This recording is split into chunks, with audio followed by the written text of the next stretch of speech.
Hello दोस्तों, नमस्कार। आज हम लोग प्रतिलोम के बारे में पढ़ेंगे। प्रतिलोम क्या है? प्रतिलोम को हम इनवर्स कहते हैं। इनवर्स इनवर्स इनवर्स का मतलब होता है प्रतिलोम।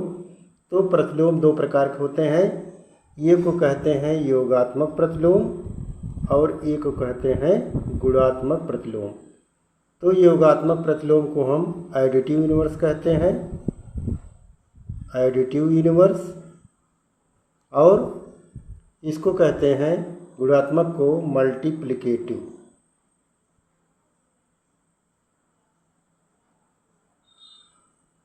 मल्टीप्लिकेटिव यूनिवर्स कहते हैं।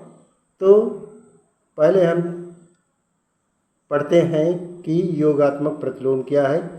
तो देखिए, योगात्मक प्रतिलोम का अर्थ ये है कि जब दो संख्याओं का योग 0 हो तो वह एक दूसरे के प्रतिलोम होते हैं।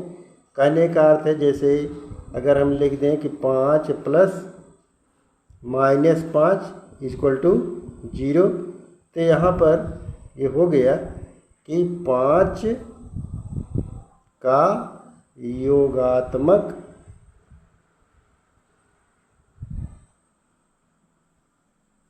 प्रतिलोम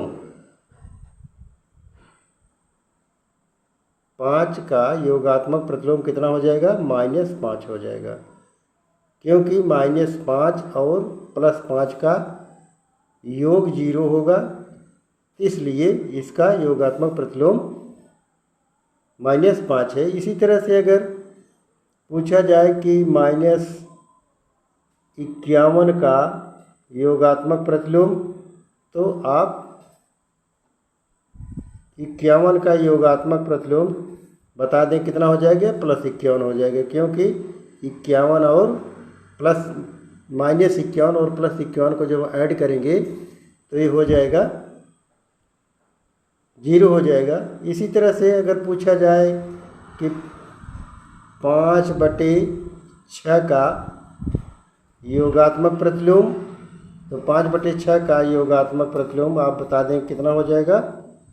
ये बराबर हो जाएगा -5/6 हो जाएगा।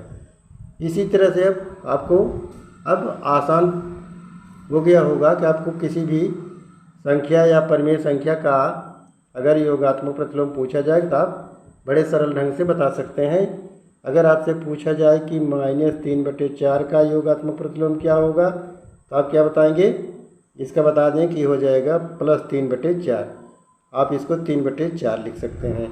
इसी तरह से अगर पूछा जाए कि 5-7/13 का योगात्मक प्रतिलोम क्या होगा, तो आप क्या करेंगे? पहले 5 और 7 को जोड़ेंगे, 12 हो जाएगा। 12/13, तो या तो आप 12/13 लिख सकते हैं, या ऐसे आप लिख सकते हैं माइनस करके 5-7/13 हो जाएगा, या जोड़ देंगे तो आ जाएगा -12/13 हो जाएगा। तो आशा करते हैं कि अब आपको योगात्मक प्रतिलोम के बारे में बड़े सरल ढंग से आपको आ गया होगा। तो इस तरह से आपको किसी भी संख्या का योगात्मक प्रतिलोम निकाल सकते हैं। अगर पूछा जाए कि 1/3 धन 2/5 का योगात्मक प्रतिलोम बताइए, तो आपको क्या करना पड़ेगा? चाहे तो आप इसको पहले ऐड कर लें, ऐड करके तब इसका योगात्मक प्रतिलोम बता सकते हैं, या तो आप ऐसे ही इसको लिख सकते हैं, माइनस लगा दें, हो गया 1/3 धन 2/5। इसी तरह से हम गुणात्मक प्रतिलोम का भी कर लेते हैं। देखिए, गुणात्मक प्रतिलोम में क्या होता है? योगात्मक में आपने देखा कि दोनों संख्याओं का योगफल अगर 0 होता है तो दोनों संख्याएं एक दूसरे की योगात्मक प्रतिलोम होती हैं।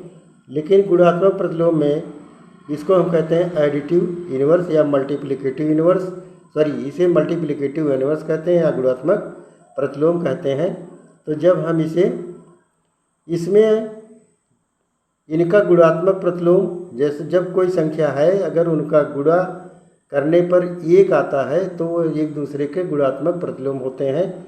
तो जब देख रहे हैं दोनों का गुणनफल 1 आ रहा है, तो यह आप देख रहे हैं 4 का गुणा 1 में करेंगे और 4 का गुणा 4 4 बटा, इसको आप 4/1 लिख सकते हैं। तो ये कितना हो गया, ये बराबर आ गया 4/4 बराबर 1 आ गया। तो ये देख रहे हैं गुणात्मक, इनका गुणा करने के बाद 1 आ रहा है, तो इसलिए आप बता सकते हैं कि 4 का गुणात्मक प्रतिलोम क्या हो जाएगा। आप बता सकते हैं क्या होगा। 4 का गुणात्मक प्रतिलोम बराबर हो गया 1/4। इसी तरह से अगर आपसे पूछा जाए कि 3/5 का गुणात्मक प्रतिलोम क्या होगा, तो आप क्या करेंगे, आप बता देंगे कि 5/3 हो जाएगा। देख रहे हैं। इसी तरह से अगर पूछा जाए कि a का गुणात्मक प्रतिलोम तो क्या होगा, तो आप बता दें कि ये 1/a हो गया। इसी तरह से अगर -a का पूछा जा रहा है, तो आप बता देंगे a बराबर हो गया 1/-a। इस तरह से संख्यात्मक भी, जैसे पूछा जाए कि -3 का गुणात्मक प्रतिलोम क्या होगा, तो आप बताएंगे कि कितना हो जाएगा, ये हो जाएगा 1/-3। इसी तरह से अगर आपसे पूछा जाए कि 3/5 गुणे 7/4 का गुणात्मक प्रतिलोम क्या होगा, तो आप क्या करेंगे, तो इसको ऐसे भी कर सकते हैं।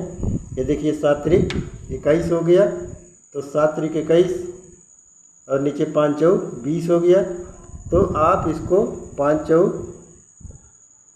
20 और 7×3 21 21/20 को इसका गुणा करने कितना आ जाएगा, देख रहे हैं। अगर 7×3 21 हो जाएगा और ये 5×4 20 हो जाएगा। इसका योगात्मक प्रतिलोम क्या हो जाएगा, ये हो जाएगा 20/21 हो जाएगा। इस तरह से आशा करते हैं कि वीडियो आपको पसंद आई होगी। लाइक ज़रूर करेंगे। Thank you very much.